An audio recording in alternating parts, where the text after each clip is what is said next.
Hey, bonjour, Bruno Saint-Hilaire d'Énergie Santé Optimale. J'espère que vous allez bien. Chez Énergie, une des choses qu'on aime beaucoup faire avec vous, qui nous suivez sur notre page Facebook, c'est d'aider justement les personnes à se retrouver dans l'abondance d'informations qu'on trouve sur les sujets de la santé sur Internet, pour rendre ça plus simple. Alors, si c'est quelque chose qui fait partie de tes défis, n'hésite pas à communiquer avec nous. On va essayer de simplifier ça pour toi. On continue dans les sujets de la semaine. Le sujet de la semaine, notre thématique, qui est le sucre. Cet ingrédient-là qui est ajouté pas toujours de la bonne façon dans nos aliments par l'industrie alimentaire et qui nous rend très heureux pendant quelques secondes souvent, mais qui fait de très gros dégâts aussi. On le voit dans la population ici au Québec, au Canada, en Amérique du Nord et de plus en plus dans les pays développés.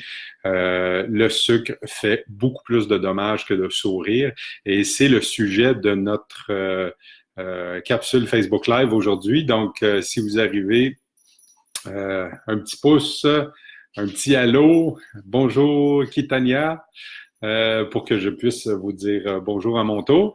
Maintenant, si, avant qu'on rentre dans le sujet d'aujourd'hui, connais-tu les risques de consommer trop de sucre dans ton alimentation, les risques sur ta santé? Si tu es une bébite à sucre, comme on appelle ici au Québec, tu as des rages, tu as l'impression que ton garde-manger court après toi avec pas des bons aliments, que tu as besoin tout le temps de manger quelque chose de sucré après les repas, que tu as besoin de collations sucrées. Peut-être que tu as des baisses d'énergie, puis tu es tanné de vivre ça. Fais juste un petit commentaire en bas, bébête à sucre, ou communique avec Jessica ou avec moi un message privé, puis ça nous fera plaisir de t'envoyer notre webinaire sur 5 façons simples et efficaces de te libérer de cette addiction très mauvaise pour ta santé qu'est le sucre ou les sucres raffinés. C'est bon?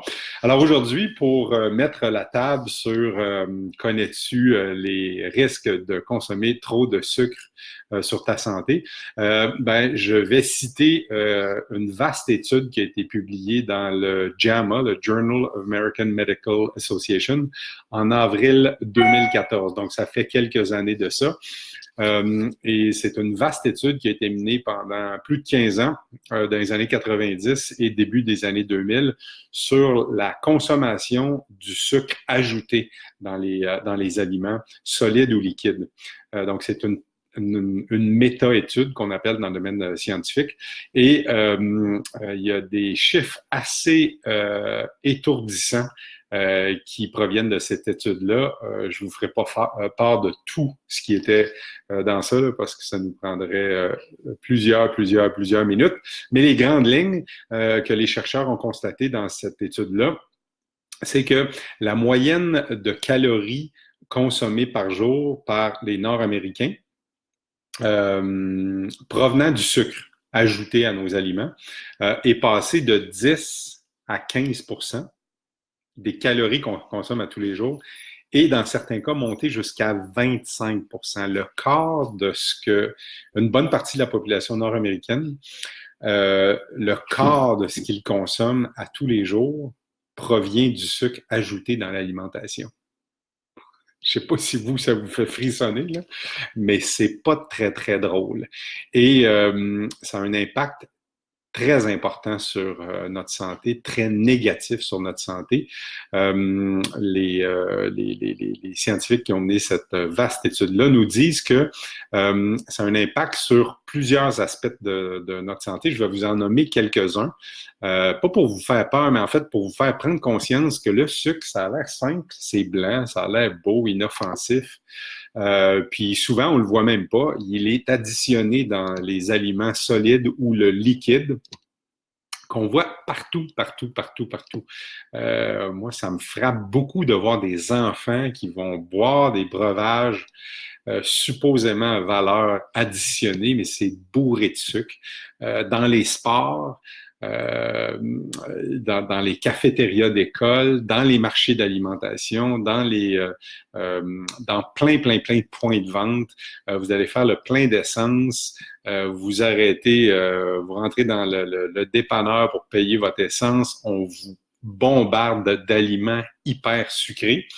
Et parce que souvent, on est fatigué, on a eu des grosses journées, on devient très vulnérable à ça et les géants alimentaires ont une façon très sournoise et beaucoup d'expertise pour nous glisser ça, souvent avec des petits mots sexy qui vont nous convaincre quand on est fatigué et vulnérable que c'est pas si pire que ça pour la santé. Alors, je vous rappelle les statistiques de cette vaste étude-là sur 15 années. On aurait augmenté le pourcentage de calories qu'on consomme par jour venant du sucre ajouté dans les années 90 à peu près 10 %, ce qui est déjà énorme, à 15 % et dans une bonne partie de la population jusqu'à 25 %. Le quart de ce qu'on consomme chez une bonne partie de la population canadienne et américaine vient du sucre ajouté. Pas les bons sucres, les mauvais sucres. Okay? Et ça, selon cette vaste étude-là, ça augmente vos chances d'avoir une de ces problématiques de santé-là de l'ordre de 50 à 200 %. Vous êtes bien assis. 50 à 200 %, vous augmentez vos chances de mourir d'une maladie du cœur. D'augmenter votre poids de façon importante. D'avoir des problèmes de peau. Acné, vieillissement prématuré, d'augmenter de 50 à 200 % vos chances d'avoir le diabète de type 2, qui coûte des milliards à la santé publique, juste ici au Québec, annuellement. Le diabète de type 2, uniquement. 50 à 200 % vos chances de mourir d'un cancer. 50 à 200 % vos chances d'être atteint d'une dépression. 50 à 200 % d'avoir des problèmes de foie. 50 à 200 % vos chances d'avoir des problèmes de mémoire, / Alzheimer. Et là, je m'arrête là parce que la liste était très, très longue de cette vaste étude qui a été publiée en avril 2014 dans le JAMA, le Journal of American Medical Association. Les statistiques, les découvertes soutirées de cette vaste étude-là menée pendant une quinzaine d'années au Canada puis aux États-Unis. Alors, voilà, c'était notre capsule Facebook Live aujourd'hui sur connais-tu vraiment les risques reliés à consommer trop de sucre? Hier, avant-hier et lundi, on a parlé de différents aspects sur comment identifier le sucre, comment faire des meilleurs choix, comment gérer le sucre par rapport à votre alimentation dans le sport. Et demain, on va vous parler sur quelle quantité de sucre vous devriez consommer de façon raisonnable, quel type de sucre aussi vous devriez consommer, et puis savoir qu'est-ce qui m'indique que je consomme trop, pas assez, peut-être, pas assez, ou de sucre, ou que ma consommation de sucre est juste correcte. On va vous donner cette information-là dans notre Facebook Live de demain. Alors, encore une fois, si vous êtes une bébite à sucre et puis vous voulez régler ça une fois pour toutes, je vous invite à mettre dans les commentaires en bas bébête à sucre et soit Jessica ou moi, on se fera un plaisir de vous envoyer notre webinaire conférence gratuite sur ce sujet-là, sur comment identifier les mauvais sucres, comment mettre un plan précis pour vous débarrasser de cette mauvaise habitude-là. Et si vous avez besoin d'un coup de main là-dessus, autrement, n'hésitez pas à communiquer avec nous parce que c'est un sujet de santé publique très, très, très important qui affecte une très grande majorité de la population ici au Québec, au Canada, aux États-Unis, puis de plus en plus dans des pays occidentaux. Et ça coûte une fortune à la santé publique, donc des ressources financières qui ne vont pas ailleurs dans l'éducation, la protection de notre environnement, puis tout ça. Et ce sont des choses qu'on connaît et qu'on est capable de changer. Alors, je vous remercie beaucoup d'avoir assisté en direct ou en différé et à très bientôt. Salut!